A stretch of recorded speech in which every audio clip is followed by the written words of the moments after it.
When the moon climbs high and the world's asleep, we gather around where the secrets creep. From fantasy lands to mysteries untold, we chase lost legends and stories of old.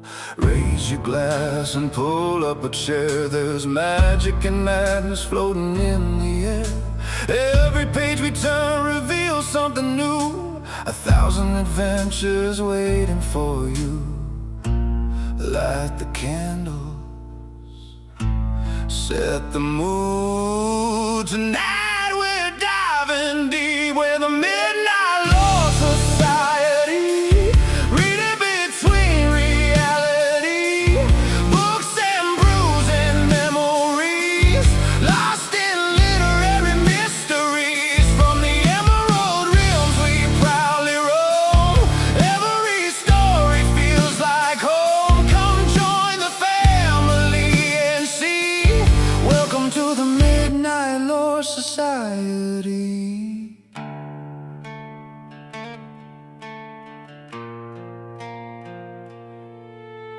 Jenn Da Teacher brings wisdom and wit. Doc Kaiju's got theories that perfectly fit.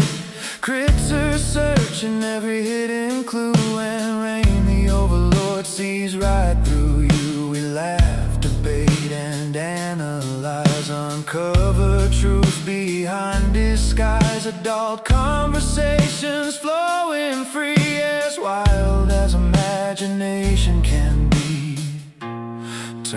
Turn the pages, pour another round. The night's just getting started. We're the Midnight Lore Society, reading between reality, books and brews and memories, lost in literary mysteries. From the emerald realms we proudly roam.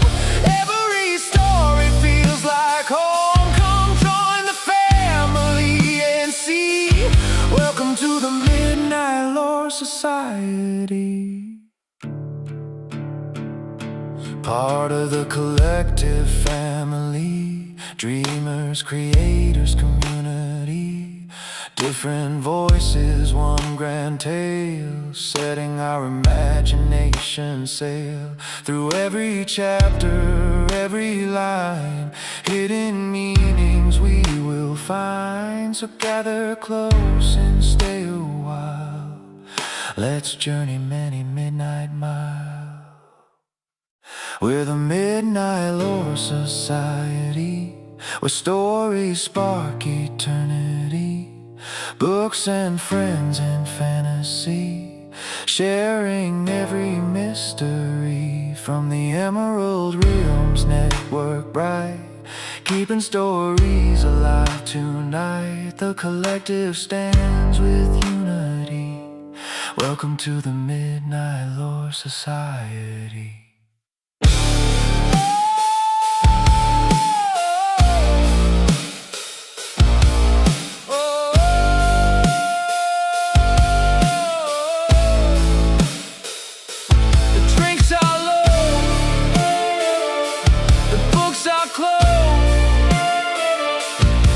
But the stories never end. Until next time, welcome to the Midnight Lore Society.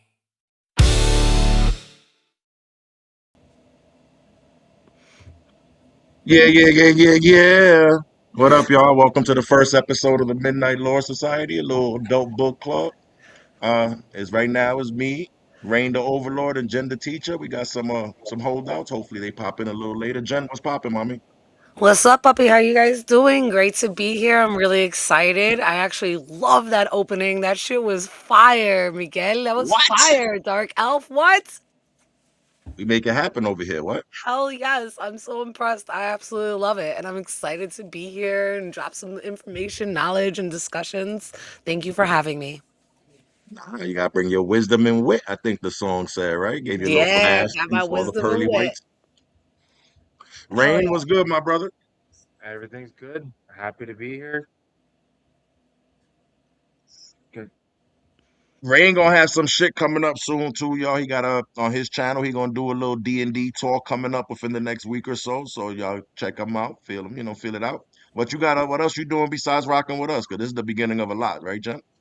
Yeah, I just started a new channel. We got a new channel called Nerdy AF, and we're being dropping some from videos. We're also doing Widow's Bay and covering a bunch of new shit that's coming up, like all the new movies and stuff. So I'm really excited about that, and I'm really excited to be collaborating with some other great content creators with Sci-Fi Vision doing Widow's Bay, and also with Real Cinema Therapy covering from, and now here with you, and also on Bigger Forward Entertainment. So I've been doing a lot of collaborations with a lot of content creators. So I'm Listen, really excited to be try to here. get your name out there, mommy. Hell Mix yeah. and match, get your name out everywhere. I ain't mad at you. Shit, do your thing.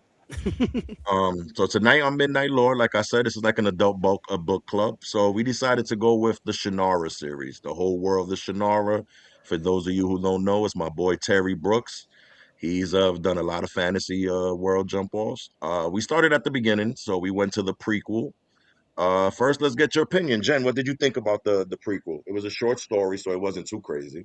No, it wasn't too crazy. I really liked it. I'm not gonna lie. I thought it was exactly what I needed to jump into this series. I know that this was done years ago, right? Back in 1997 is when Running of the Yeah, yeah. Demons started, and then the Imaginary book like started with Unfettered, and I wound up doing a lot of the research to see how it was actually created. And I actually loved that it had to do with an actual real author that was actually going through Hodgkin's cancer, and the way it was with the imaginary friends. You have this little 12-year-old boy that finds out he has leukemia, and in order to mentally deal with that diagnosis and how his life's about to change, he runs into imaginary friends, and it actually is that helps him to find out and figure out how to beat the cancer a year later. And I loved it. It was like, I don't know. I love the whole imaginary friends, and I thought it was a great intro to like Pick and that whole world. That is a fact. That is a fact. What you thought about it, Ray? I liked it. I mean, it just shows you, not getting too much into it, but you know, how much will the body can, if you will yourself, sometimes you can make it happen. Oh, So it's 100%. it It kind of it adds. was. Go ahead.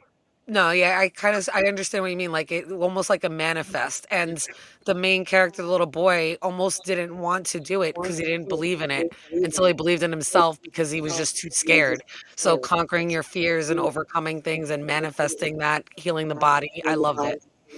Yes. Well, that definitely was real. But see, I'm looking at it from a different aspect. I've done went through this whole series that we're about to go through. Hmm. And this is actually one of the only books that I haven't read because, yes, it came out years ago. This is still one of the more newer books. It's a prequel, but it came at the end of the series. So Pick, I know Pick. I've done went through 3 or 4 books with Pick already. Pick has been the same way. He's been G through the whole thing, and he's been G with other people who've been important in this series down the line. So Hmm. the fact that this is where we see him for the first time, this is where he started, and he's still the same asshole, is like hilarious to me. And it's like hilarious because he's been like this the whole time. I'm talking about coming into running with the demon. He's facing demons on some gangster shit. And remember, this Yeah. guy is 6 inches tall and he Yeah. acting like he the biggest knight on the field. So Yeah. I respect that. But the fact that Terry Brooks gave us this kid that was dying, I found crazy. Because well, like you said, during the research, yes, but not realizing his life story, I wouldn't have realized. I'm like, yo, he's killing a kid in a book. I'm like, Terry Brooks is dirty. Wow. Well, even But running with the overall, it was great. demons. Yeah, even running with the demons because I started that book first, right? So the opening with the little 6-year-old girl fucking threw me through a loop. So in my experience, I'm like, oh, this is what this author likes doing is taking little kids and putting them in these almost like adult life, like crazy dilemmas, like adult problems, and them having to kind of figure it out or making it out of it. So I really liked it. It was definitely a different approach than I would have expected in an author. You said you weren't really waiting for that, but I was like, whoa. No, that's what I'm saying. Because yes, he's worked with kids before, numerous series, and actually it's crazy how he make these kids more gangster than some of the adults you're gonna come across. But the fact, like the first page basically, the first couple pages, they let you know, yeah, I'm dying. And he had like no emotion to it. He was like, I hear them talking. It is what it Yeah. is. You know what I'm saying? I'm like, yo, Yeah. this is crazy. Right. Yeah, he almost was like giving up on life and like I think that Pickett can be like a complete asshole and like meddling, but at the same time like he cares, right? That's like he's just his tough outer shell, but clearly he wants to do good and spread good and help people out and help people find the good in themselves. So I kind of really liked it cuz you're right. He had like no affect. He's like, "All right, they're all talking about me downstairs. I guess I'm going to die." And he's like even tells his friend Waddy, right? Like, "I'm going to die." And his friend Waddy is like, "You're not going to die. People get better from cancer all the time." He's like, "No, Waddy, I'm gonna die." So like even hearing that, I was like, "Oh No, my but God." yeah, but it's like he knew though. It's like there was no argument behind it. He was like, "Nah, I'm dead. I ain't stupid. I know what that word mean." He's like, "It's game over." My Yes. uncle happened to him. I'ma disappear. Like it's game over. Like, but he didn't care though. He was like, "All right, well, whatever." Yeah. He's like, "It's messed up. I ain't gonna." What he said? "I ain't gonna drive. I ain't gonna be able to." He said, "Ah, whatever, bro." Gonna, yeah, never have a That's like wife, never morbid. drive. He's like, "How am I gonna die without ever having driven a car or getting married?" And I was just like, it was just so heartbreaking. Like that was his thought and his mentality. And he had no but it was just like that actually got me a little sad. I ain't even gonna hold you because I'm like, yo, this kid, this what 10, 12, 14. I'm like, he don't even care. He's just like, well, Yeah. It really, yeah, it was heartbreaking. But again, that's why I kind of loved the ending of it. I know it was really short, but I really loved the ending. And we never hear about this kid again, right? It's just like a one-off story. It's definitely a prequel to nah, introduce literally, us it's to a the one off. world, This kid, but for it's a all we know, one-off. this kid is done off. Yeah, for all we know, like he beat cancer now, but it came back and killed him all. Like we have no idea about it, but just the hope and it No. shows like what Pick can do and how Pick wants to help. And then like Daniel the owl, like I loved all of the creatures that we got to see in this, and just having that element of magic in the world, I think helped that kid John like realize like things aren't always this black and white, and things aren't always as cut and dry. That there's magic in the world, there's hope. And I think that's what, was the whole point of the book. But yeah, it started Yeah. off really grim, man. Well, you know what? I enjoyed the first time we actually see Pick. Like the insult when he was like, "Oh, elf, like fairy tale. Oh, y'all Yeah. fucking people in these fairy tales. This bullshit that they selling y'all." Like he was affronted. You know what I'm saying? Yeah. You know, you think it is all else are pretty? Yeah, that's what you think. That's what. Oh man, he was G about the whole thing. Mhm. That right there. Actually, he's one of my favorite characters in the series as far as he could be, because clearly he's never going to be a main character pick, Right. He's like a but he's supportive main enough character. that they gave this man the prequel. You can't beat that. No, you can't. And that it really was good. I loved that we got to see who Pick was, and this was the introduction to Pick. At least it was for me. I know you already knew about Pick from the Shannara series, but for me this was the introduction and I loved it. Yeah, no, it was a great introduction. What you think about Pick, Rain? You know what? I know you said he's never going to be the main character for the book, but he's the main character for pushing this kid to giving him the tools to want if giving him the tools to say, I want to fight this shit, you know? Yeah. You might not be that the main character, but he was the main character for that kid. Right. I Pick to me is like a Jiminy Cricket type of character. That man he's needed. He's not a main character, but he's needed to boost those main characters to where they need to be. Yes. The same way he boosted Jack to do and be what he needed to be to move on with his life, so to speak. That Yeah. even in when you see, because like I said, we're going to continue on in this series, and you're going to see what Pick brings to a character like Nest. And the next series, Nest is the bee's knees, so to speak. She's the poo. And without Pick, she wouldn't be where she was. She wouldn't have gotten to where she got. And is this 6 foot, I mean 6 inch Sylvan, you know what I'm Yes. saying? That with his little rough, ragged attitude that like he's showing them something that they don't see themselves, and it's crazy. Right. Exactly. And yeah, this is exactly what Jack needed. Jack needed something that looked small and insignificant the way he felt to have that kind of like raspy attitude and that complete different like mind shift on being able to overcome your fears.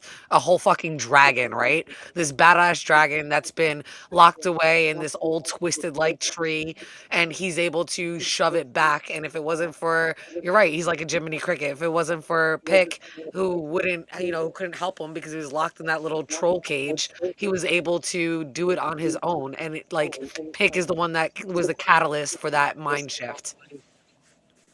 The way he did it, though, the way he did it, because while he, like you said, yes, he was the catalyst, but he at no point was like the physical point that made it happen. He Right. was like, "Yo, you have to do this," that, and it was like, "That's it." You know what I'm saying? He was Yeah. like, "You have to do this." So here Yeah. you go. And even as smart as this young kid was, this kid is like, "This motherfucker handed me a stick and a garbage And can. What's wrong with him?" And he's looking at him like, "Yo, I can't do this." Yeah, no, you got to. There's no choice. yeah. The kid is as smart as this kid is. He's like, well, all right. So I'm just like, I guess I'm gonna die like this then. Yeah. You know what I'm saying? Right. That they were showing that that's how the magic in his this guy's world is going to be. It's you will it. It's going to manifest. Yes, And but for Pitt, that's how it was. You a dying kid who ain't never heard of magic, and you just met this walking GI Joe figure, and this man's amping you up to go face a dragon. You know what I'm saying? Like I don't think he could have talked me into that shit. I don't know what you think, Jen. You would have fought the dragon. I probably would have fought the dragon. I probably would have fought the dragon. I You don't might know have if I talked would me have. into the troll. You might have talked me into the troll. I think you know what? I got a dragon. Nah, y'all fucked up. Yeah, no, I probably would have fought the dragon and died miserably, but I would have been like, all right, if you say I can do it, I can do it. I'm gonna try. And that's usually how my attitude is with things. I'd have been like, you know what? We're gonna try together, so we die together, we fight together, because you ain't gonna be over here, and I'm the one that's gonna die, yo. That The was the fuck other out of thing, here. right? Pick is in this little cage under the bridge, right? That he has to run over under the trolls bridge. I'm like, why didn't you just take the cage with you? I'm like, fuck the pin that you put in to run around and hear him. I'm like, I would have bought Pick with me. That I definitely probably would have done. I've been like, I'll do it if you're next to me. You need to be there with me. I was like, I need moral support. I need you to be next to me. He didn't. He does it all on his own, and that is bravery right there. Because I'd I have been like, definitely would all have been right. like, Pick, come with me. I'd have been like, all right, this stick in this garbage can. You want me to believe that? Where's the magic wand? Where's the flaming chariot? Where's the fucking unicorn? You're gonna have to give me more than than a garbage Yes, can. Man. Something don't exactly. seem right to me. You know what I'm saying? But the crazy part was, like I said, the kid was smart because Yes. halfway through this whole ordeal, talking to himself like I'm a fucking idiot, I'm about to die, he Yep. actually realized what was going on. Right. And we see as the reader when he realized, that's when I feel the magic actually flared. Yeah. Before that, this kid was about to die. You know what I'm Yes. saying? Him But having when he those put that belief, yeah. that Him was having that fantastic. him having that conversation and talking himself up, he, like, talked himself into believing in himself, and suddenly, like, magically, it was a shield, and that, the stick was an actual sword, and you're right, Rain, he was able to manifest that completely, like, so you saw the magic work through his manifestation. Listen, it was astonishing. It was astonishing. You know what? Oh, okay, let me ask you this first and foremost. Is Pick real? Did you think Pick was real? Yes. Rain? I'll say this: real subjective. I'm talking about Because it was an actual thing that was a Sylvan that this kid was dealing with. I'm gonna And say the reason yes. I'm asking this question because we know the kid searched. He searched Yes. for a few years and found absolutely nothing. nothing. Right. Well, I don't know. I still believe in magic and I believe that it's real and it's just hidden and been locked away. And whatever happened in whatever reset that we've been through in generations and centuries, it's been locked away, hidden, and things have died off. But I do believe in that there has to be magic. And I liked this aspect. And I do think it was real, especially when you're looking at the entire series. So I do think that Pick was a real thing. I don't think that he had an imaginary friend the way his parents were trying to convince him that it was an imaginary friend. I believe that Pick was real for him in this world. Okay, I like that response. I ain't gonna hold you. I actually think on that level also. I think magic is real. I think probably right now there's a bunch of little fucking Sylvans in parks all over the world trying to keep some, some semblance of magic going type of thing. Exactly. TWD just walked in. What up, James? My brother. Hey, James. Sending some love. You guys got to go And check at least out I his. would love to believe that that's what it is, though. That we have different type of creatures like this in the world doing stuff. So it's funny that James popped in because James is like the science guy. He'd have been like, "Hell no, that shit is fake." But a lot of stuff happens that there's no answer for. So you got to believe there's some kind of magic type of thing. You know what I'm saying? I don't know. Right. And I there's too think the many. way they played it was good. Yeah, I agree. There's too many different cultures that all tie in these very similar creatures throughout history, and even though we don't see them, they have to have existed at some point. So there is this part of me, it's not even a little girl part of me because I'm now an adult grown ass woman, and I'm like, I still believe that there's somewhere out there there's magic. Is it like known to the world and out there? No, because we probably fucked it up and destroyed it before and have pushed them into hiding, but there's definitely magic out there. And I'm sure a lot of it's backed away, locked away in the Vatican, but there's definitely magic out there. There's definitely Sylvans somewhere like in Ireland or somewhere up in like Canada or somewhere like in the Rocky Mountains in the forest where no one goes to. But I definitely think that there's something out there still. But if you think about it, back in the day, people drew what they saw, what they perceived to see. And you have, large areas where nobody was talking to each other, depicting the same shit. That tells me it was at one point real, just like dragons. At one point, you had dragons in China, you had dragon. Now, different types, whether they were wyverns or whatever, they were all being depicted as a form of a dragon. So, do I think dragons were real at one point? Too Yes. many cultures, too many things that never, you know, were together. They made, that they drew what they saw or what they perceived to see as true. So for me, I mean, I maybe it's just I believe in magic, but to a certain point, I do agree. You know, maybe we're at the age of man. Before that, it might have been the age with fucking with wizards and shit.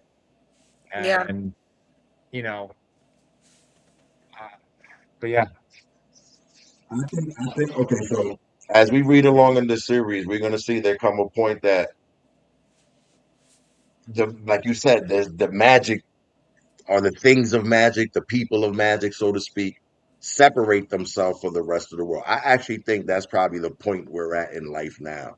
Whatever's still around that has magic, could use magic, or is purely of magic, is now separating itself from us for whatever reason or whatever, you know what I'm saying, or whatever the case is. And that's literally where Terry Brooks took his books. We go from right now, which is Cincy Park is a real place.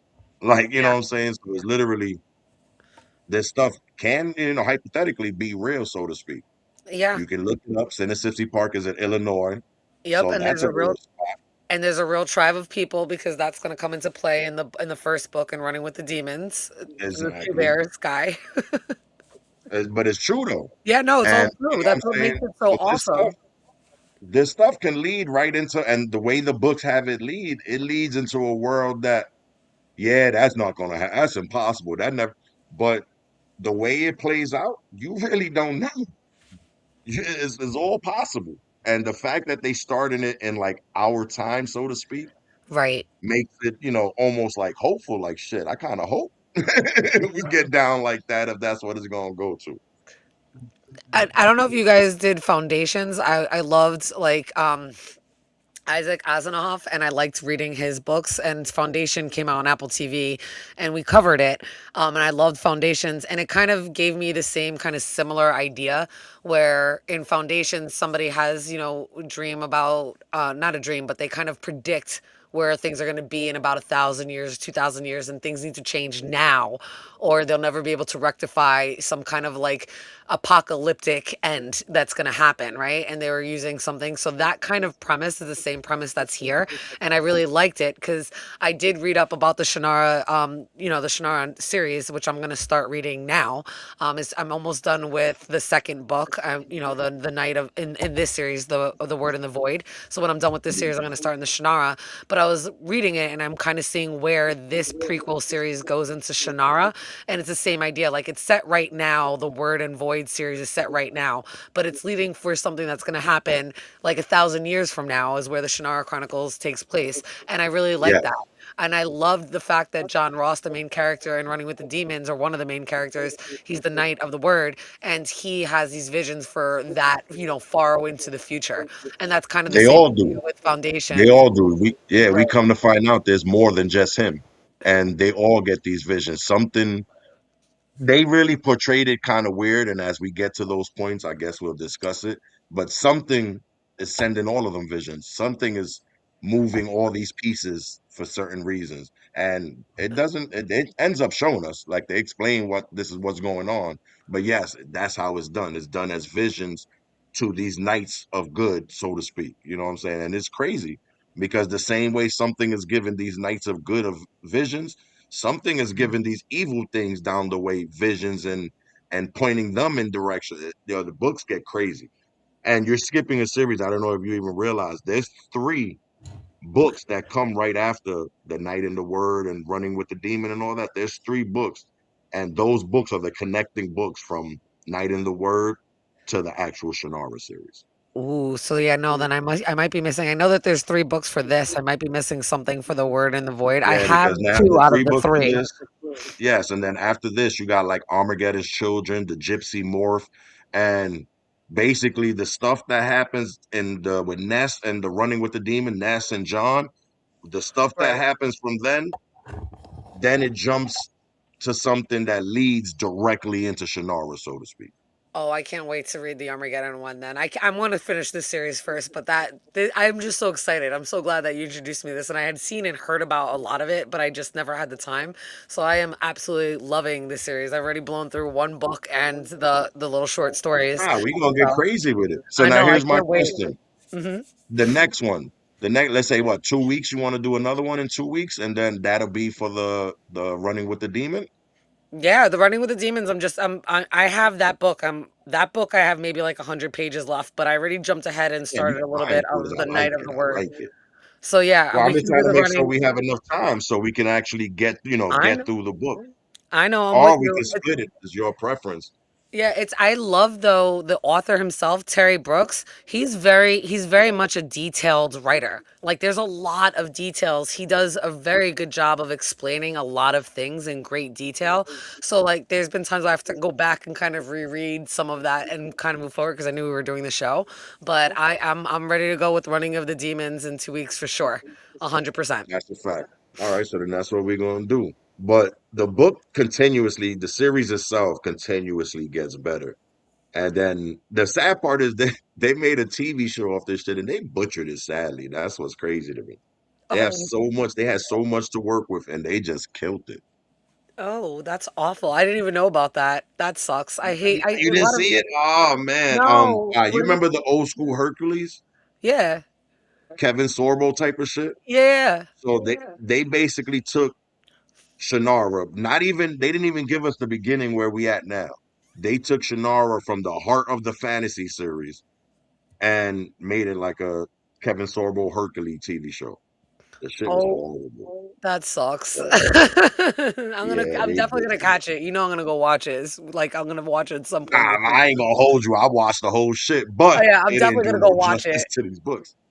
It didn't do no justice to these books. But literally, it was like a Channel 11, Yeah, Saturday yeah, a evening show. WB kind of a thing. And I Yeah, remember yeah, all yeah. of those. It I had some probably pretty did watch people. it. I probably did watch it and don't even remember because I was into all of that. Xena the Warrior Princess, Hercules, Charmed back in the day, all that kind of shit that was on the thing. I always watched all those shows. Then yes, you probably did come across it because literally it was, I think the same, what is it, Raimi? I think Raimi even did it. It was literally, yeah, it was literally set up 100% like if you was watching the Hercules show, Oh, so yeah, just I'm with this definitely gonna storyline. Yeah, I gotta go back and catch that. And again, a lot of these shows, they never do justice to the book, like you said. They always fuck up these adaptations. It's never as good. They always mess up something, and that really kind of sucks. But reading the books are always amazing. So anybody that's listening out there or catching on the rewatch, definitely go check out these books and read them. I highly recommend them. I know Miguel does as well. And come back and join us so we can dive into it. That's a fact because, like I said, this is just a short book, and it started off with a little kid with cancer. That shit I is crazy know. still. It was crazy. I did love his best friend though. I know we had mentioned him before. I did love Waddy, and I really see a lot of the parallels between Waddy and Pick, but Waddy was probably the most normal one. I know we really followed Jack, but I'm like, Normal Jack was just so or weird. autistic? Yeah, Because I ain't gonna. I was listening to the audiobook, and the way they made him sound in my audiobook was like he was a little slow. he's slow. Yeah, He was like, "Come on, Jack, nothing wrong with you. You're yeah. gonna be all right." I was like, "Yo, why he got sound like that?" I was like, "That's just crazy." Yeah, the book made when I was reading the book, he sounds very simple. They do make him sound simpler, and Jack has so much more like depth into his thoughts, even though he has no affect. Like he has all these thoughts, but really no emotion to it except for fear. And the way Wadi is, because we don't really know what his thought process is, because the book's not obviously in his perspective. Wadi does seem very simple. Like the author Terry Brooks makes him sound very simple. Yeah, yeah, and I guess that's what he was trying. You a young kid, but not for nothing. Jack's parents seem simple too. This Right. kid is telling them, what he's going through, what he's seeing, and they like, yo, that's yeah, yeah. But this is also Okay, so I'm glad you mentioned that. So I know this is not From, but I have an issue with Tabitha as a mom with From for many reasons. But I had when reading this book with Imaginary, I got so mad at the mom, just like I get at Tabitha watching the show. I was like, what kind of a mom is like it's just an imaginary friend? It's not real. You're gonna grow up. I'm like, you're such a shitty mom. I'm like, your kid is dying of or has cancer. You don't know what the outcome's gonna be. He has an imaginary friend. You're like, that's just an imaginary friend. I'm glad you're using it, but you have to grow up more from that because we have real problems. It was just so annoying. She just upset me so much. I don't know how you felt about her, but she pissed me off. I felt like she was slow too. Yeah, I'm like, yo, your kid is dying. What if that's like symptoms to him dying? You know what I'm saying? He's seeing right. visions and weird shit. Oh, I'd have been right in the doctor. Yeah, yeah, yeah. Yeah, and Tell him about actually, your friend. and it actually kind of was a symptom, right? Because he would start off having these massive headaches, and then it would kind of like black out, and he would have hallucinations, and they were starting to become more and more frequent. And that's exactly how it started off. And then he's like, comes home telling her about like Pick, and she's like, "Okay, it's an imaginary friend. I'm glad you have an imaginary friend. Not it's just imaginary though. It's not real." And I'm like, "You're so mean." I'm like, "That's not what a mom's supposed to say." I'm like, "I can understand if you're like 16." I mean, this isn't like, and you're still having imaginary friends. I'd be a little concerned and be like, baby, you should have grown out of that stage already. But the way she handled it, knowing that he's sick, pissed me off. Yeah, no, of course. what I was going to say, just to piggyback, is the kid was even afraid to even say that he sees it at the end. Like this is my imaginary friend. Whether it's real or not, like it's kind of a place for everything, especially as a parent. I could say that. Like, Rain, get closer to the microphone. It's hard to hear you. sorry about that. Is this better? Yes, that's way better. I'm so sorry. Can you repeat what you just said? So at yeah, I was saying that it was all that stuff was a perception from the kid's point of view, but also that man, I lost my train of thought. I know what I was gonna say is that the way they was just like I said earlier, I really would have thought that was some kind of symptom and maybe his shit is speeding up. Not only Yeah, like you said, Jen, to mention there, he was passing out. That's what we seeing from his eyes.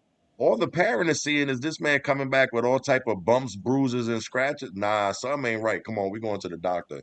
I right, wouldn't have brushed that off as easily as she did.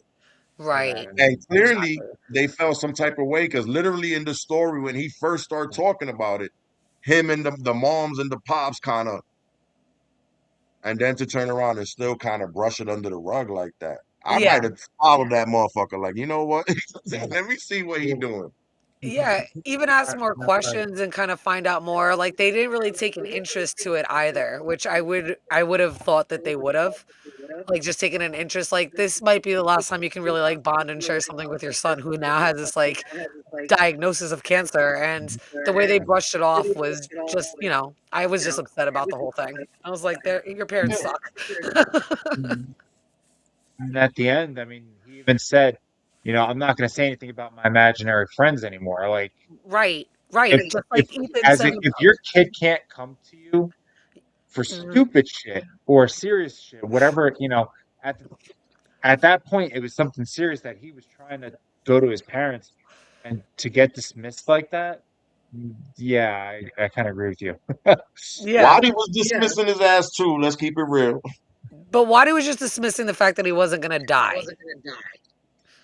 Yeah, I don't think he believed in Pick too. 'Cause when he mentioned it to Waddy, but he was like an elf. He was like, "You Yeah. mean like in fairy tales?" Like in fairy tales, he says he's like an elf, like in fairy tales. But he just wasn't as dismissive as his parents. Like he still was like kind of like an eyebrow raised for sure, but Waddy's still his friend. His parents should have been there no matter what, you know what I mean? And they weren't. Like I expect friends to be a little skeptical of things you say, but the way his parents were, it just upset me. If I know that my kid is suffering like that and has this type of diagnosis and going through all this, I wouldn't just dismiss whatever they're thinking about. I'd want to explore it to find out more about my kid. Okay, so now let's say that happened and you followed him or something, and you see that this shit is really going down. What do you do then? You keep following and going along with it. So you following and you see somehow your kid magically shrinks and fly off on an owl back. You just you cool with all that? I mean, what else are you gonna do? They just flew off an owl's back. I'd probably sit there and start praying or something, but at the same time, be like, okay, I got to deal with this. We We'll moving. have to figure this out. I That wouldn't, man or I coming would back and chase the house after is him. packed. We What? moving. I said that man is gonna come back and the house is packed. We See, I would, moving, nigga. I just seen you fly off. We out. yeah, no, I would pack if my house was possessed, had like hauntings, some kind of paranormal shit. I would pack up on a heartbeat. I see my kids shrink down like some Alice in Wonderland. They ate the freaking thing and fly off on a back. I'd be like, damn it, I want a fairy ride too. Like I'd be Yo, excited for my kid. I'd be you want like, to jump on Daniel's back too? yeah, I'd be like, Daniel, come back for me. I don't know if I'd be as I don't know. I guess because I have a different I know I've read like the dark lore about fairies and stuff like this, but I'd have a definitely a different outlook if I saw that versus my house being haunted. Yeah, yeah, definitely. My house I being would have haunted, felt I'm the another. fuck out. I'll sleep in my car if I have to. I ain't going back in that house if it's haunted with some like demonic, like paranormal or anything like that. I'm out. I see like a magic little elf running around. I'm like, hey, if you let me see you, that means that you know I believe in magic. So what's good? That's a fact though. My thing is, my kids in this situation, I'm trying to find any way to fucking get him to get better, you know? Yeah. So if that's gonna lead me down the magic hole for magic, fuck that. I mean, your job as a parent is to make your kids safe and, That personally, that's what I thought was the best thing about this short. The fact that it was almost like when the magic actually kicked in, we wasn't even expect. At least I wasn't even expecting it. Like it's almost like the magic, the truth. Besides seeing Pick, the few times he saw Pick. Okay, you see Pick in the beginning when the dog presses him. You see Pick the next time you see Pick, he's basically, oh help me. Oh, now you got to do this. You remember from the last time you was here. You know what I'm saying? The last Yeah. time I was here was 5, 6 years ago, homie. What do you mean the last time I was here? Right. And it's just, and then as we reading, and the kid, we're hearing his thoughts, his audacity behind what the fuck he's doing. Like, what, yo, I'm bugging. For years, I told myself this shit was bullshit, and now, you know what I'm saying? Like now Yeah. is jumping off. And I'm supposed to stop this shit. You know what I'm Yeah. saying? So I felt that yeah, we seen like okay, there's magical things, but the actual magic, okay, now he's running to fight and I don't maybe it was me, but we really never fully seen the dragon. Like at no point in time did the dragon make direct. You know what I'm saying? No. Like direct moves toward, you know what I'm saying? It was more of like a will, like a battle of will almost. Kind of like Yeah. a Jet Li and Hero. Like, you know what I'm saying? Like we got a lot of it's the light tinging green but we never really I don't know. What do you think, Jen? No, no, I'm glad you brought that up because I was hoping you would bring it up. I just hadn't mentioned it yet. We never get to really see the dragon. It's never really described in great detail. You're right. It's more like a lot of like a light show, really, right? With this thing like flying around him, and he kind of doesn't really get a good eye on it. And I did at that point. I'm like, it's his will. Exactly like you just said. I'm like, he needs to manifest this. He needs to find the hope so that he can change his mindset because in his mind, he can heal himself and he needs to find that power within himself. So I think that's why you never really see the dragon. I think the dragon was a metaphor for the cancer. 100%. That's 100% what it was. But me as the reader or the listener, whichever way you decide to listen to this or read it, it clicked to me at least at that point. I was Right. like, oh shit. Like almost when it clicked for him, Yes. like there ain't no real dragon. This is me fighting. If I Yes. lose here, I'm dying. You know what I'm saying? Yeah. Like when it And clicked for no, him, he's like, that's what Pick said. This is for me. It's all about me. He's like, I have to do this. And when it clicked to him, I'm with you. As the reader, because I was actually reading the book, it clicked for me. I was like, oh, the dragon's a metaphor for cancer. And like I kept going. And like I thought that Terry Brooks did a really good job of making that really clear. And that's exactly why we didn't see what the actual dragon looked like, because you don't really know what cancer looks like. correct. It's just this, But I enjoyed the fact impossible how he being. did it. Like it was Yes. almost at a snap of a finger, it switched. It was, Yes. you know what I'm saying? And now it's fully magical. Like this shit is, yeah, it's magic, but no, it's not really magic. It's will. Right. It's an And it's internal struggle. You know what I'm saying? yeah, and that's But exactly when he figured that's all out. That's when it all like all the magic came, right? That's when the garbage can became the shield and the stick became the sword. Exactly. And It's yeah, almost like when he accepted, like this yes, is in me. You know what I'm saying? This is yes. in me. For all we know, he was in bed. He never even left that fucking room that day. And I actually wondered that, right? Because at one point he opened his eyes and he was in the hospital in the bed and they were Yep. doing the stuff at the end. And I was like, did he even go there? Was this all in his head? And you don't really No. know that, like if this was an internal struggle and he just imagined going back there to pick. And I kind I of like think that it had that ambiguity. yes. But this is my belief, not this is never put anywhere. But I think personally, the first time he seen Pick, he was he was alive. That was a real meeting. I Yes. think after that point, when he was looking for Pick, I think he was already in some type of coma, failing miserably, like dying. Right. Hence why there was no connection to Pick. And then I think Pick came, hence the magic, and gave him a chance. Right. That's what I think And too. that was Pick's gift to him, the chance to fight that dragon, so to speak. 100% agreed. And I think exactly that because when he first meets Pick, right, the dragon is chained up and has been like in this tree. And he sees the tree and he's looking around. He's like, I don't really see anything with the tree. Well, you really didn't see anything wrong with him either, right? He looked fine. You would never have known he had leukemia. So here we are He when he goes said that back. to Waddy. Right. So that's so when he goes back and he looks for Pick and he can't see it, right? But he knows that the tree is broken and all this other stuff. Like you can see that that's exactly what it was. That the cancer, it was the dragon that came to life. And I don't think he really found Pig again, but Pig found him to help him. And that was his gift because of their first meeting. Exactly. Exactly. because when he was so calm, like when he first, oh, you're gonna die.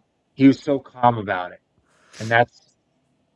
But at the end, oh, I'm actually gonna die. Like I'm not this. It's almost that realization I am gonna die. That will, that struggle. Like I want to fight to try to. He accepted in the beginning, and then it's when it's right the day before it's gonna happen.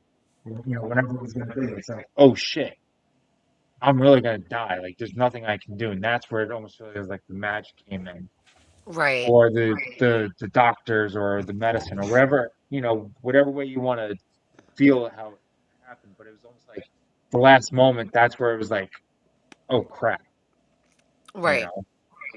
Right. I can see that. But that's at the same point. I feel that realization he had is almost like yeah, oh shit, I'm gonna die. I think he personally he didn't want to die. I Right. think he just realized because remember he kept mentioning his uncle, how his Yes. uncle was the man, his uncle was, his shade, blah blah blah blah. And then his uncle got sick. And while I don't remember if he actually said it, it was hinted that it was leukemia. Yeah, he says So he had cancer. That's all. I think that's all it mentions, that he had cancer. That's what he remembered, and that he watched him get sick in the hospital, lose all his hair, and shrivel up into like this weak exactly. man. Yep. And he kept that in his mind. So I think in his mind, it was the hope was gone because he seen it happen basically in front of his eyes. Oh, A 100%. strong, healthy, say somebody he looked up to basically turned to shit right in front of his eyes. Oh, 100%, because that was the only way he knew cancer, right, was through his uncle. So all he knows about cancer is some strong hero, my role model, got it, and it pretty much ate away at him and killed him. And I saw him die, hairless, shriveled up and shrunken, and so weak he couldn't move. And that's all he knows about cancer. So that's exactly what he thinks is going to happen to him. Doesn't matter what type of Yeah, cancer it is, that's all he thinks about. And that's probably why he has no affects, because his first instinct is like, well, there's nothing I can do about it. And exactly. Pick So gives I him the think the reason. biggest thing Pick did for him was give him that hope.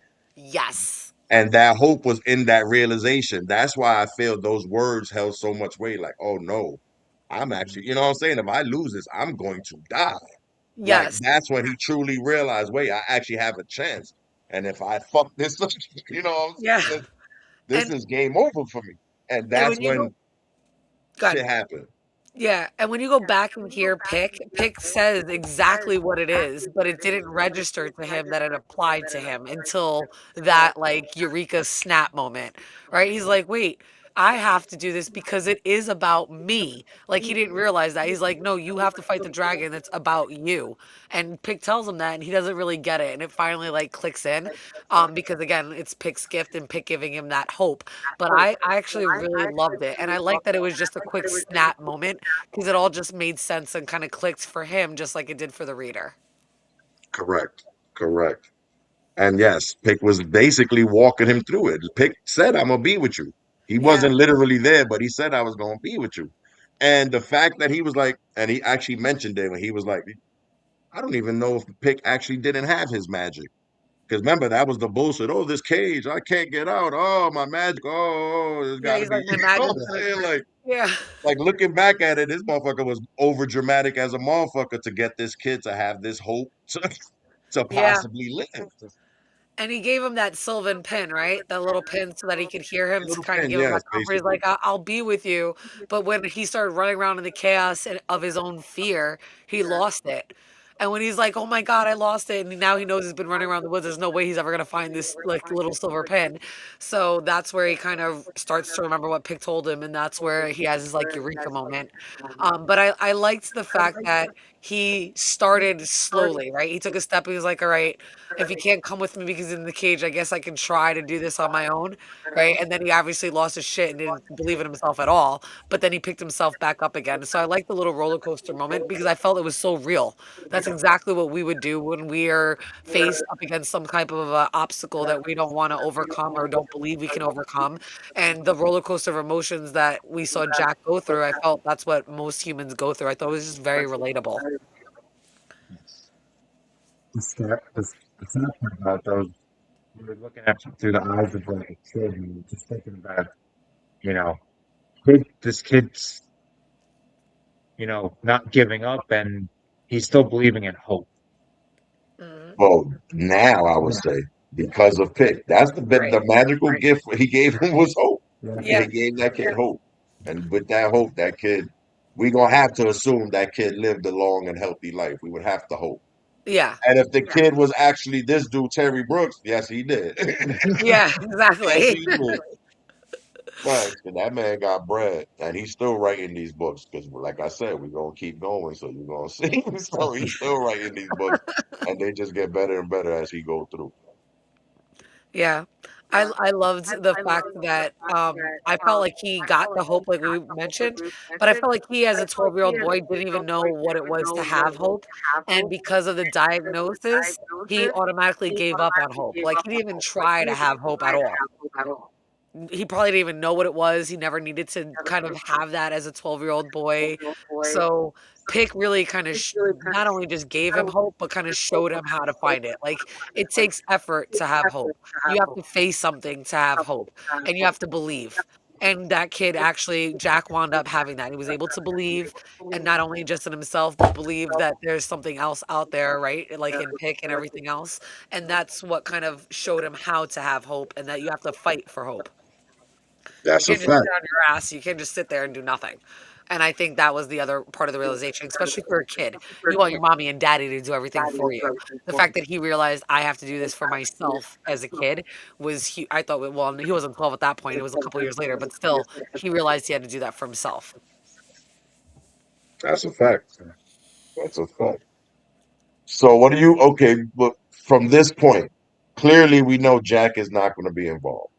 We Right, know Pick is somehow involved. So right, where would you think it would go from here? So since Pick is involved, we know it would be somewhere in Illinois still. right. Obviously, it's going to be by that Cincinnati.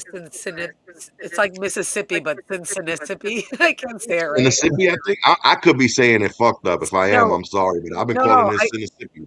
You said it right, Mississippi. When I hear you say it, I can say it right. I have to look at it to say it, Mississippi, because I wanted to say Mississippi. But yeah, I would And that's assume what that. I'm thinking when I say it. Yep. Yeah, but I think that Pick Jack is this story is a one-off, but what a kid coming into those woods is not a one-off for Pick. So I would assume that Pick does this for kids and for people after he observes them. He almost kind of like, watches and lays and wait and sees where he can be helpful in the world.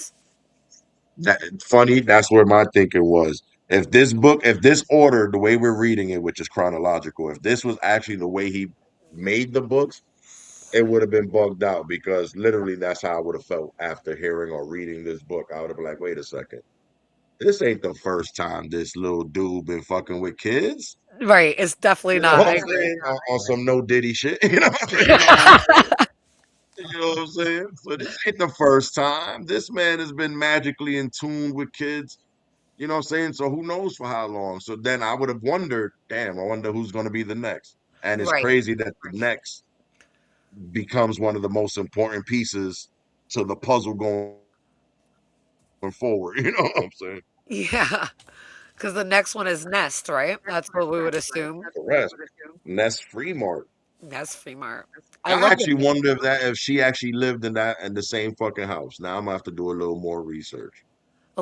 Because Oh, I really don't think Jack was in the area because they don't mention Jack again. So that's game over for Jack. But they mentioned she lived by the park right across the street or whatever the case. So and I would Jack. assume it might be the same house or in the same area. Yeah, because Jack. How did it say in the book? Hold on. He said he went out. It wasn't across the street, but it was down at the end of his street was the park, right? Yes. Actually, it was almost like the back of his The back of yard the back of was his the park house. type of thing. So you would think that if the park's across from her house, that she would have to probably like walk through his yard to get to the woods. Yeah, to get to that's what I'm thinking. So either she's across, like across from where his house would have been. Right. Maybe he is still there Yeah, now, but it's definitely. been years since I've actually read these books. So now actually that's something interesting because now I want to know if she happened to me, Jack next door is an asshole, I swear type shit. You know what I'm saying? Right. And they definitely have to be on the same block. Like seriously, they have to be in the same. How big can this park be? Like how many neighborhoods could Well, it go if you through? remember, Right. if well, when looking at it on the map, it's like 3/4 of Central Park, the way it looks like on when I looked at it on a map. Okay. You know what So I'm saying? then, So it's not yeah, small, no, but but it's not huge neither. no, but they could live on opposite ends. Like still, like I could see one being on one end. I'm looking at the map. I just put it up.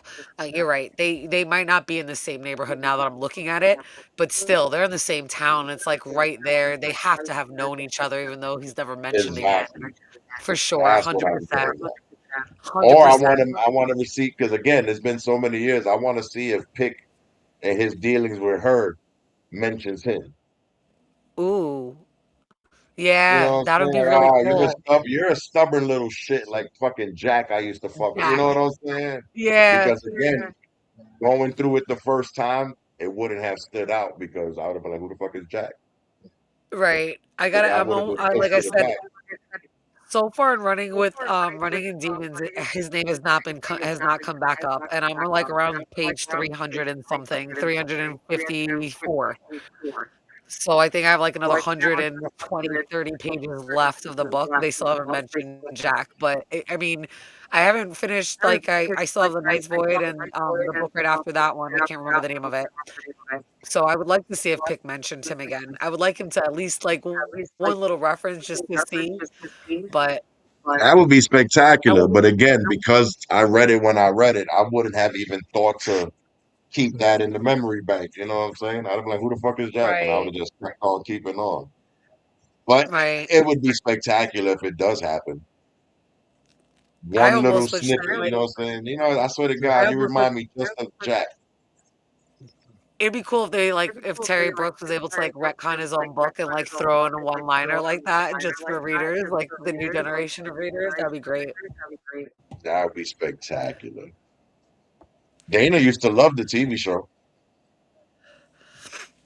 The Oh Chronicles yeah, of let me Shannara. look that up right now. So what was I know that we're not talking about the Shannara, but there was a huge were there huge differences and like discrepancies between the book and the show? Well, first off, they didn't start. Okay, like I said, while you didn't start with the Word and the Void and all that, they chose to start at the second trilogy after the Sword of Shannara. And their reasoning behind it was they wanted the stars from the Sword of Shannara series to be parents, which they are in the books, but we've done had, you know, because the first three books in the series was like 30 or 40 years of these people's life. So we grew up with these people fighting and doing their thing. Now, so they choose to skip that to have them as parents. But now you take away the fact that we came to like these people. So now we don't know who these people are because you skipped all of that. So when stuff, I'm not Right. gonna blow nothing up, 'cause again, we'll get there. But when stuff I just happens that happens, so to speak, you're kind of like, right. oh well, you know what I'm saying? Because you don't know who the fuck these Mhm. people is. If they would have did it Right. how the books did it, you have a connection to these people. You've been with them. You've been on. You've seen what they done did already. But without seeing all that, it's kind of like, well, yeah, who the fuck? Well, whatever. You know what I'm saying? Like, whatever. Keep on moving. I just looked up the series, the TV series, the Shannara Chronicles. I did see them. I saw them when I was pregnant. So I just realized I was like, oh yeah, I watched the series when I was pregnant. Yeah, it was big at the time, but it wasn't big because it was good. It was big because people was, you know, just got off the Hercules bandwagon and was looking for something. The only Right. thing is when Right. people I was go gonna say I had no idea. I didn't even as have any soon as idea that it was tied to a book series when I watched it. I probably because I was pregnant and exhausted, but I liked like I love fantasy things, so of course it was right up my alley. well, listen, I'm one of them people that if I like the book, I'm gonna enjoy whatever they're gonna give me because I already came to the conclusion nobody makes shit 100%. Nobody. Right. I haven't seen it 100%. done yet. And if anybody happen to be listening and want to give me a bunch of money, trust me, I will get a motherfucking book and I would do it 100%. Because it makes no sense to me why these people go out there and do these books and do these, you know, they buy the rights, they spend this money for these awesome books, these awesome comics, these awesome ideas that's awesome already in its own right. Why would you fuck it up and change it, assuming you're going to be better or do better than the reason you bought the shit? because people think that they're better than what they get. Nobody has hit it 100% yet. And very few Yeah, of them have been better than the original things that they did it from.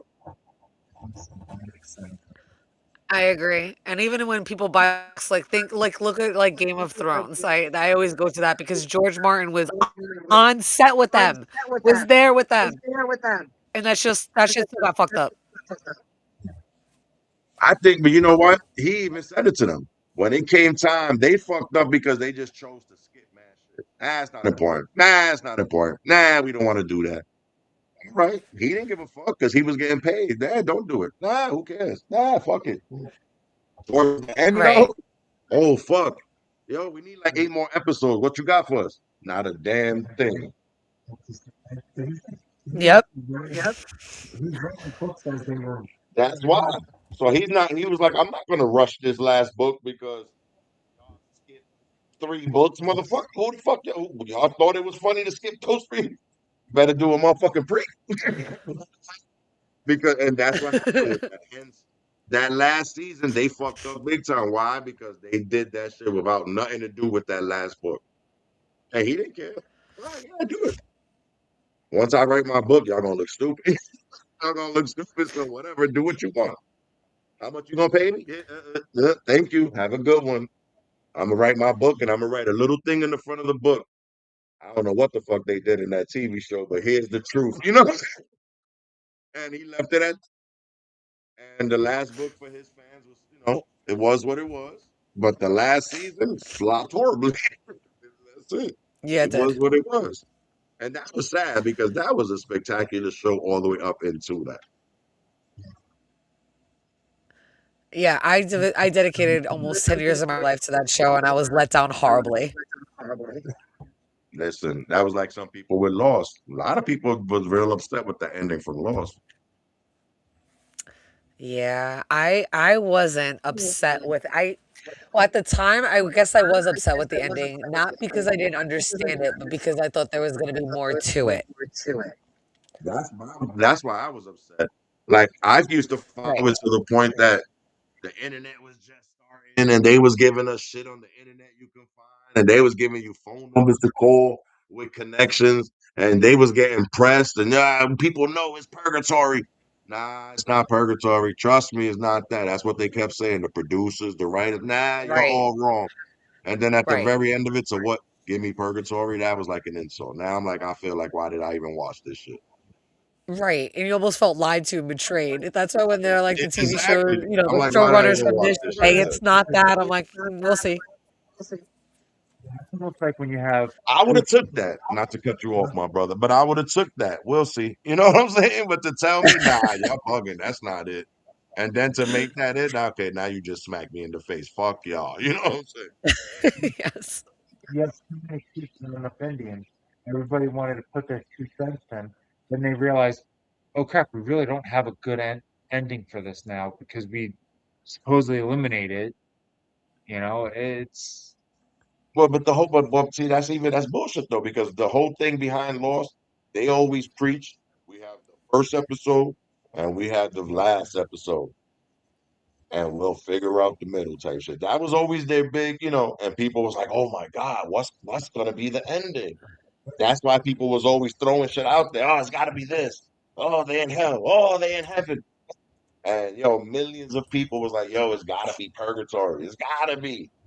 And I guess when that shit came out, these motherfuckers was like, oh fuck. like they were smarter than everybody else. No, you guys were really right. We just didn't want to admit it. So it's because the first fucking few seasons of Lost, I loved. That last one, It started getting a little wonky to me, and it wasn't bad, but it was getting a little wonky when they started. When you, unless you was paying really close attention, you couldn't differentiate the flashbacks, the oh, flash forwards, the flash fucking sideways. They was getting ridiculous. I'm like, all Yes. right now. they had They, somebody they to started keep getting the too. fucking the people on point with that because they couldn't even keep track of it. You had somebody Right. designated just as their job to make sure that they kept shit in line. I bet because I was sitting there and motherfucker had a notebook like, wait, what happened last week? You know what I'm saying? Like, what happened last week? Hold on. This motherfucker was in the hatch. You know what I'm saying? Like, because I used to be bugged the fuck out. Like, this don't even make no sense. How the fuck? How did the polar bear on Yeah. an island that's hot? What the fuck? Oh my And God. then Yeah, to I get to the loved last Lost. episode, I was like, y'all some bullshit ass motherfuckers. I know we're I, talking I about Lost loved and Lost. Lost needed everything, like a vision but board. here's the thing.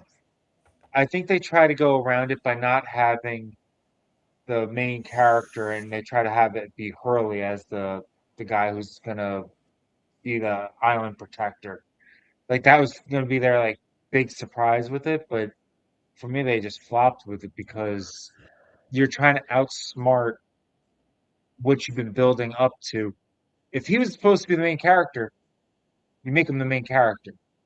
Like, unfortunately, like we were saying, not everybody can be the main character for everything. You know, you built the series a certain way, you know. It's not like Supernatural Right. where besides those two guys, everybody else could fucking die. And even then, they still killed them. They just brought them back. They just found ways to bring them back. Numerous times. Yeah. So it's like nobody was. Numerous ways. But you know what? I'll tell you this one. At least with Supernatural, that ending, the ending that we got was like I believed it. Well, I never said it was great, but it was believable to what we got. It was never something that I was like, this is some bullshit. Yes. Right. Like it was Right. believable to what we got. I was like, all right. You know what I'm saying? Literally, that's how I felt. I was like, all right. I'll say this, it was good. I think they could have let the last one, the episode before that, be the ending. Well, if you're gonna be honest with Yes. that, then we could say the whole season before that could have been the ending. I felt if you really want to be honest, they stretched that last season for no apparent reason.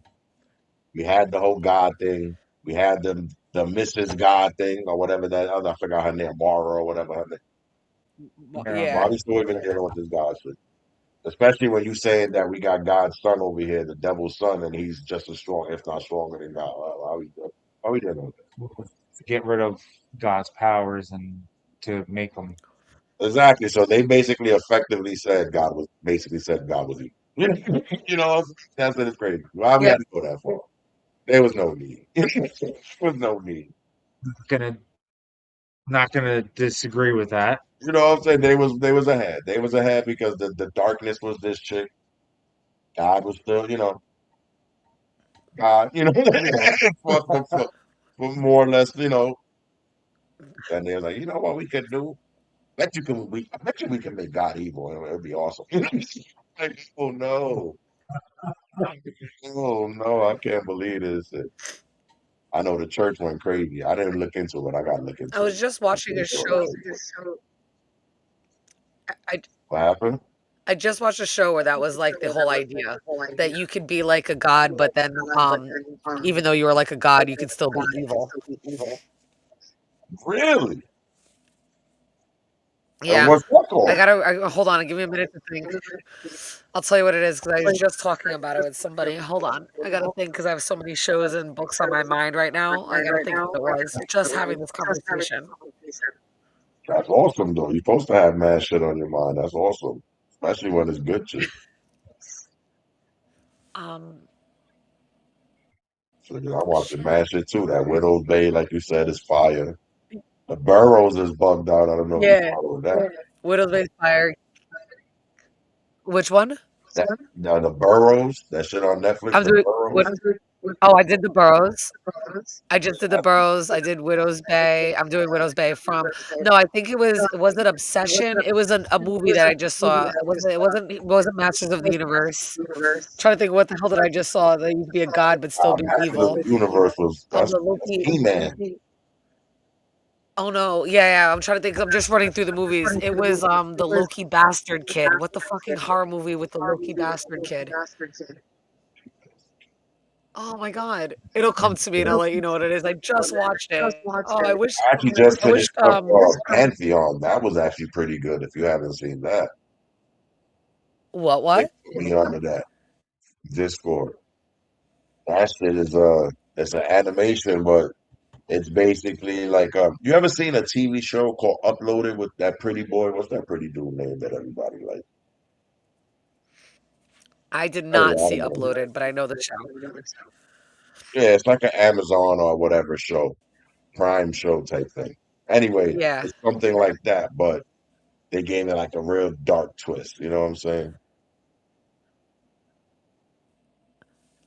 I like when shows have a dark twist.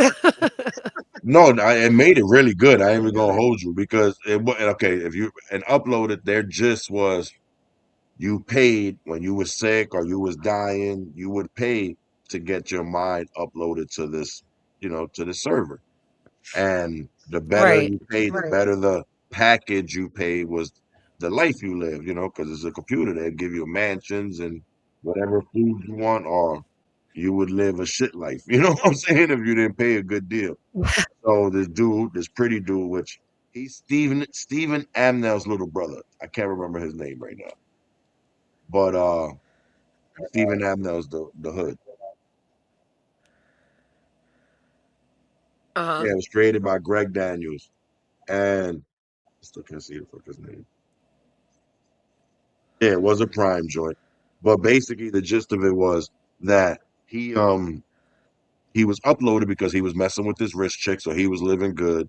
But during his time of being uploaded, he fell in love with another chick, but the other chick was kind of broke. So anyway, so Robbie Amnell, that's his name, and the chick was Andy Ilo. That was the chick he fell in love with, type shit, and it was hilarious. But now the way they did the dark twist on it was, you wasn't getting uploaded, because you was paid and all that stuff. They were kidnapping these scientists and uploading their brains so the company would keep this knowledge and keep, what I'm saying, shit like that. And Yeah. it got dark because if they realized, these motherfuckers became like gods, and they were doing some crazy killer shit, even though they were uploaded and trapped in these computers. I'm telling you, Vic put me on to it. The shit is fire.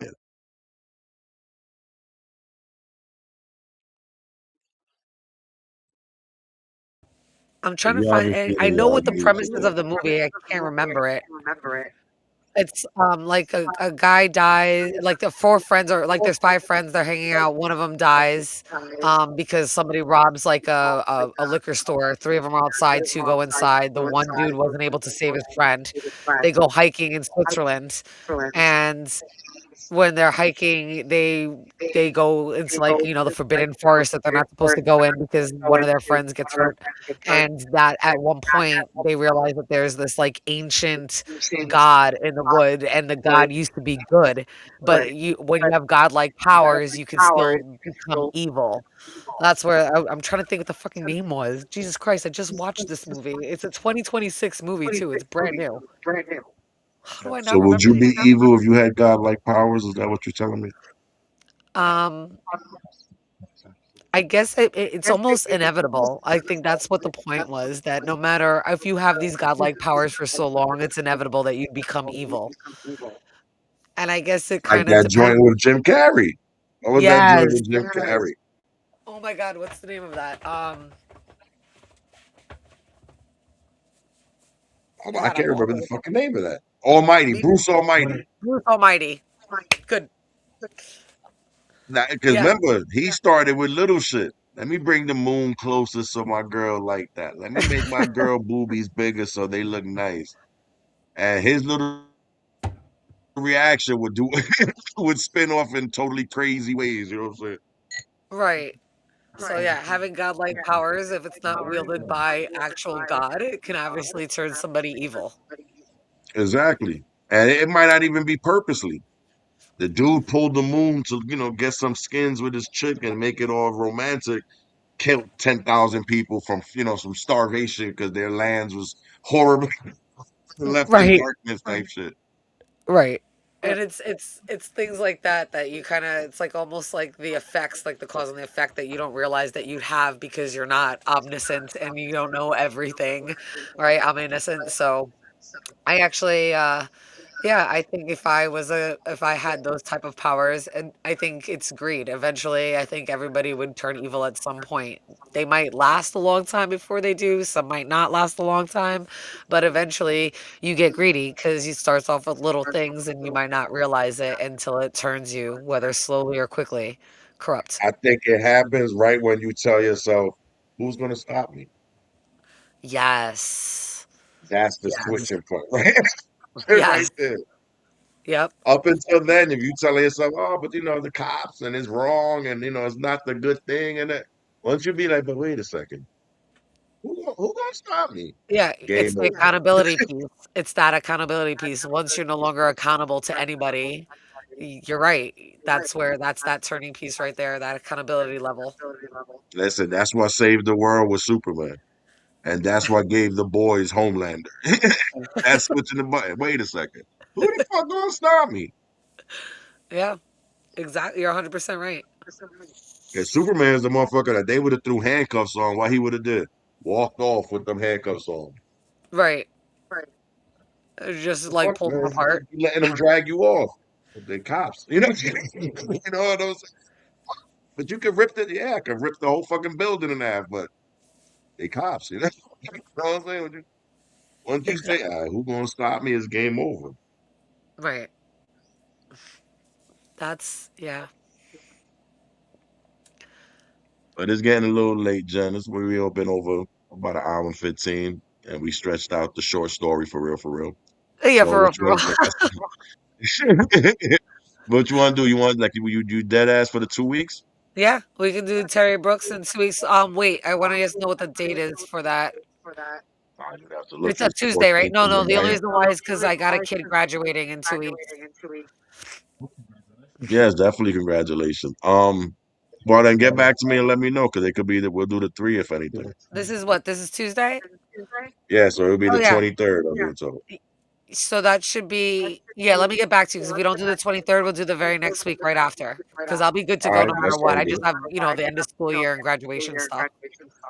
All right,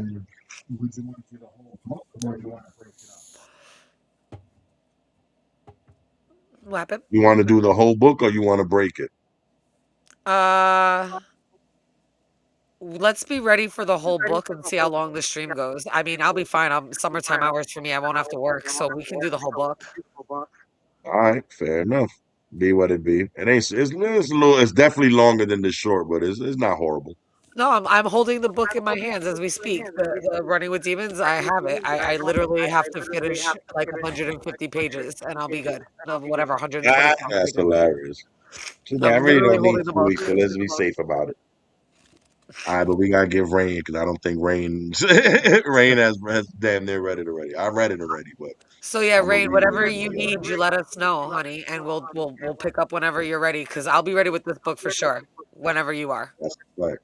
All right, good. So that's what we do. We'll get on the DMs and we see what's good. Jen Love, thank you for rocking with me. You've been awesome. You want to let them know where else you're gonna be on, just so they know. Yeah, what is today? Tuesday. So tomorrow night you can find me on Real Cinema Therapy covering episode 7 of From. You can find me on Thursday night on Sci-Fi Vision covering Widow's Bay. And then Saturday nights, Sunday nights, I'm also covering with Big Afford Entertainment From. And definitely check out videos coming from our new channel, Nerdy AF. We haven't done any live streams yet, but we've been dropping some content. Right, nice, nice. Doing big things. All right, y'all. Y'all heard the girl. Check her out. She's doing big things as Miss Jenn Da Teacher. And she's gonna come back and rock with us for the next book. Rain, you got anything you want to drop?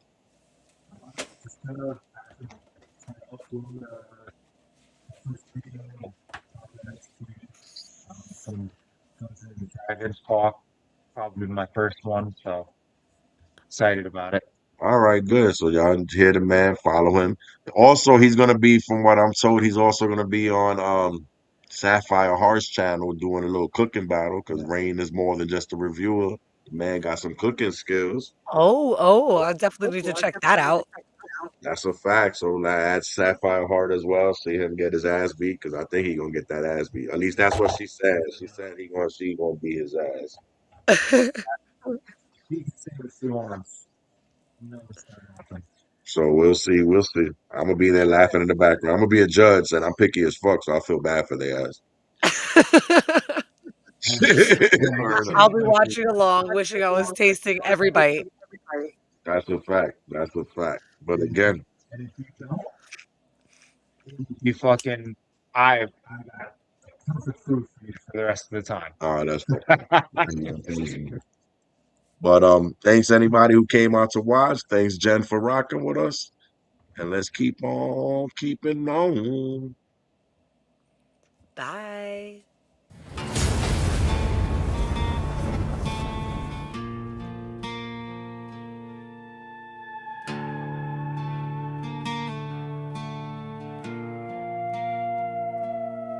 Well, When the moon climbs high and the world's asleep, we gather around where the secrets creep. From fantasy lands to mysteries untold, we chase lost legends and stories of old. Raise your glass and pull up a chair. There's magic and madness floating in the air. Every page we turn reveals something new, 1,000 adventures waiting for you. Light the candles, set the mood. Tonight we're diving deep where the midnight law society, reading between reality, bruising memories, lost in literary mysteries. From the emerald realms we proudly roam. Every story feels like home. Come join the family and see. Welcome to the Midnight Lore Society.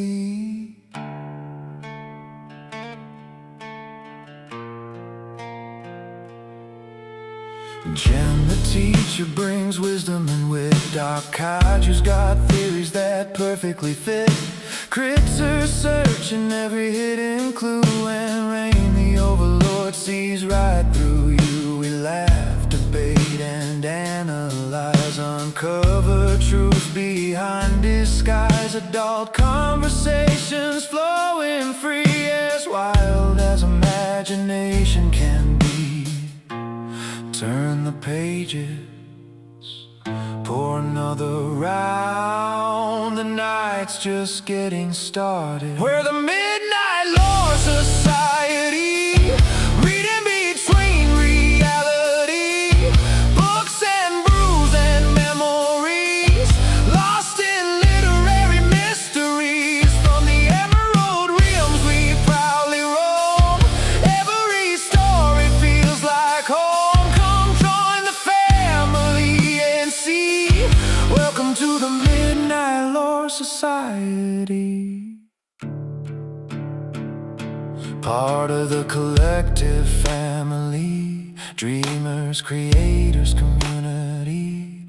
Different voices, one grand tale, setting our imagination sail. Through every chapter, every line, hidden meanings we will find. So gather close and stay a while. Let's journey many midnight miles. We're the Midnight Lore Society, where stories spark eternity.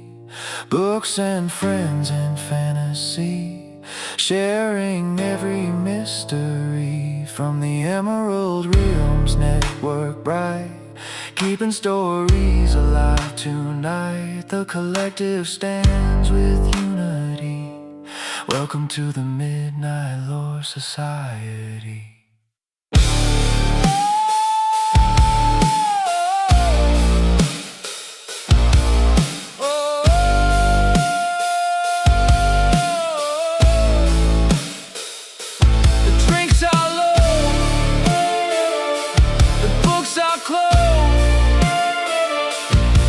But the stories never end. Until next time, welcome to the Midnight Lore Society.